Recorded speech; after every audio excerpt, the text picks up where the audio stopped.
मेरा कहना मुस्लिम संगठनों ने क्यों नहीं वक्फ बोर्ड पर हंगामा किया, मुस्लिम संगठनों ने क्यों नहीं वक्त की संपत्ति की रक्षा की, मुस्लिम संगठनों ने वक्त के संपत्ति से आने वाले पैसे का गरीब मुसलमानों में क्यों नहीं इस्तेमाल किया, मुस्लिम संगठनों ने वक्फ बोर्ड की खाली जमीन यूजलेस लैंड पर स्कूल, यूनिवर्सिटी, कॉलेज और अस्पताल क्यों नहीं खोला। हम सवाल इधर करते हैं, आप सवाल उधर घुमाते हैं। मोदी की नीयत सही नहीं है, अच्छा तो क्या कर लोगे, प्रधानमंत्री है भाई, क्या कर लोगे।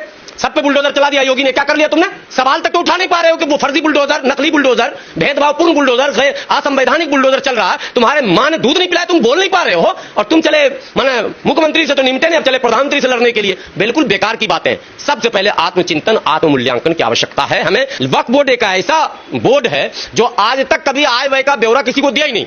मैं चैलेंज कर रहा हूं आपके कैमरे पर, पूरे भारत में किसी मुसलमान को पकड़ के ये माइक लगाना, बोलना वक्फ बोर्ड ने एक साल में कितना कमाया बता दो। बड़े से बड़े दिग्गज लीडर जो अपने आप को कहते हैं मैं मुसलमानों का बड़ा नेता हूं, उनसे भी पूछ लेना, अगर बता दें तो मैं गुलामी करूंगा। किसी को कुछ नहीं पता, वक्फ बोर्ड के चेयरमैन को भी पता नहीं, बस एक ही चीज पता है कौन सा टॉप 3 साइड 2 साइड प्लॉट है वक्फ बोर्ड का, उसको कैसे घोटाला करके दाएं बाएं किया जाए, बनिया को बेचा जाए, ब्राह्मण को बेचा जाए, सरकार के मंत्री और सांसद को बेचा जाए, ताकि बड़ी रकम लेकर अपना उल्लू सीधा किया जाए। और आपको यकीन नहीं होगा, वक्फ बोर्ड के अब तक जितने भी चेयरमैन भारत में हुए हैं अलग अलग राज्यों में, आप उनकी संपत्ति का अगर ब्यौरा निकाल लोगे तो किसी का 100 गुना, किसी का 50 गुना संपत्ति बढ़ गया।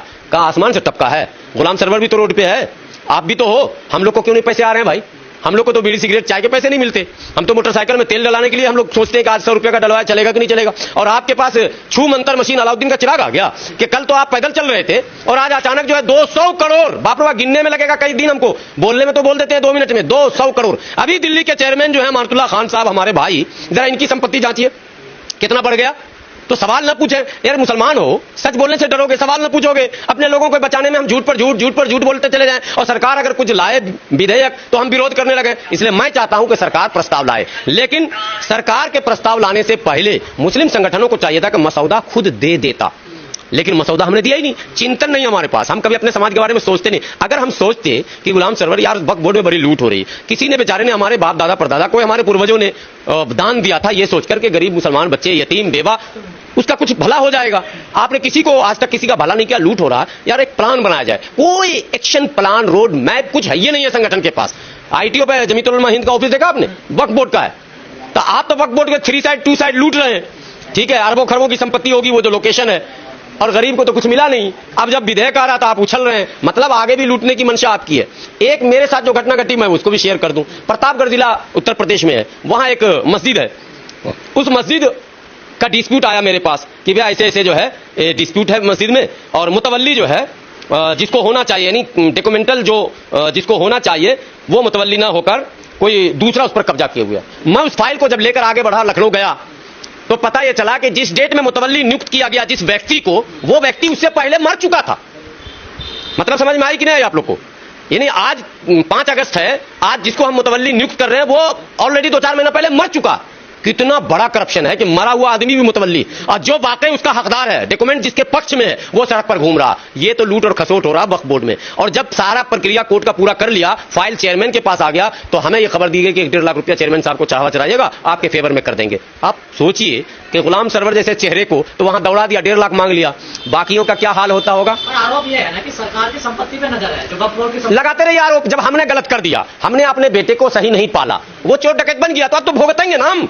नजर हमेशा उल्टा आरोप, सरकार की नजर सही नहीं है। तुम्हारी जब तुम्हारा किरदार सही नहीं है, तुम्हारा कैरेक्टर सही नहीं है, तुम्हारा जो काम सही नहीं है, जब हम खुद ईमानदार नहीं है, तो सबके सोच पर और सबके नियत पर हम सवाल उठा क्या फायदा। हमें पता है योगी जी मुसलमानों के लिए अच्छा नहीं सोच सकते, हमें पता है मोदी जी अच्छा नहीं सोच सकते, मतलब क्या। अबे हम तो अच्छा सोच सकते थे अपने बच्चों के लिए, जब हमने नहीं सोचा तो हम दूसरों को क्यों बोले। इसलिए मैं बिल्कुल अलग ढंग से बात रखता हूं। मेरा कहना मुस्लिम संगठनों ने क्यों नहीं वक्फ बोर्ड पर हंगामा किया, मुस्लिम संगठनों ने क्यों नहीं वक्त की संपत्ति की रक्षा की, मुस्लिम संगठनों ने वक्त के संपत्ति से आने वाले पैसे का गरीब मुसलमानों में क्यों नहीं इस्तेमाल किया, मुस्लिम संगठनों ने वक्फ बोर्ड की खाली जमीन यूजलेस लैंड पर स्कूल, यूनिवर्सिटी, कॉलेज और अस्पताल क्यों नहीं खोला। हम सवाल इधर करते हैं, आप सवाल उधर घुमाते हैं। मोदी की नीयत सही नहीं है, अच्छा तो क्या कर लोगे, प्रधानमंत्री है भाई, क्या कर लोगे। सब पे बुलडोजर चला दिया योगी ने, क्या कर लिया तुमने। सवाल तक तो उठा नहीं पा रहे हो कि वो फर्जी बुलडोजर, नकली बुलडोजर, भेदभावपूर्ण बुलडोजर, असंवैधानिक बुलडोजर चल रहा है। तुम्हारे मां ने दूध नहीं पिलाया, तुम बोल नहीं पा रहे हो, और तुम चले माने मुख्यमंत्री से तो निमटे नहीं, अब चले प्रधानमंत्री से लड़ने के लिए। बिल्कुल बेकार की बातें। सबसे पहले आत्मचिंतन, आत्ममूल्यांकन की आवश्यकता है हमें। देखिए, मुसलमान अगर है, कहा जाता मुसलमान कभी झूठ नहीं बोल सकता, मुसलमान धोखा नहीं दे सकता, कहा था, लेकिन हम ही धोखा दे रहे हैं अपनों को, गैरों को छोड़ दो। अभी हम अपनों को धोखा दे रहे हैं, अपनों से झूठ बोल रहे हैं। हमें इसकी सजा मिलनी चाहिए, चाहे मोदी जी के रूप में मिले, योगी जी के रूप में मिले, अमित शाह जी के। मैं तो कहता हूं इससे भी बड़ा कोई तगड़ा वाला आए, खूब पीटे, हमको सीधा कर दे, तब हम सीधे हो जाएंगे। उम्मीद है कि लोकसभा में वक्फ संशोधन विधेयक रखा जाएगा। संभावनाएं है कि 40 बिंदुओं पर सरकार ने संशोधन किया है, 40 नए बिंदु उसमें जोड़े हैं। इस सिक्के का भी दो पहलू है। कोई भी कहावत है कि आग लगती है तभी धुआं उठता है। वक्फ बोर्ड के तमाम मामले देश के सामने हैं। वक्फ बोर्ड के जितने भी मतलब संपत्तियां उनकी हैं, वो उसका बंदर बाट लगातार चल रहा है इस देश में। दिल्ली देश की राजधानी है, दिल्ली के अंदर वक्फ बोर्ड के पास इतनी संपत्ति है कि अगर पारदर्शिता के साथ, ट्रांसपेरेंसी के साथ का सही वितरण कर दिया जाए तो 10,000 मुस्लिम परिवार, गरीब परिवार सीधे सीधे उसका लाभ ले सकते हैं। लेकिन आज तक के इतिहास में 76 वर्षों में 1954-55 से लगातार वक्फ एक्ट जब से नेहरू जी ने बनाया तब से अब तक एक घर दिल्ली में हमको बताइए कि वक्फ बोर्ड ने किसी गरीब मुसलमान को एक घर बना के दे दिया हो। एक बात ये। दूसरा, एक कॉलेज या स्कूल बताइए कि वक्फ बोर्ड ने एक कॉलेज या स्कूल खोल दिया हो। एक ट्रेनिंग इंस्टीट्यूट बताइए, एक कोचिंग सेंटर बताइए, एक अस्पताल बताइए। क्या भला होता कि वक्फ बोर्ड एक बेहतरीन चैरिटी अस्पताल खोलता, धर्मार्थ बोर्ड लगाता, वक्फ बोर्ड द्वारा संचालित अस्पताल, और हजारों लोगों का इलाज होता, उसमें हिंदू मुसलमान सबका हो जाता, गरीबों का लिख दिया जाता, बीपीएल परिवार को देंगे, गरीब को देंगे, कार्ड दिखाओ और इलाज कराओ।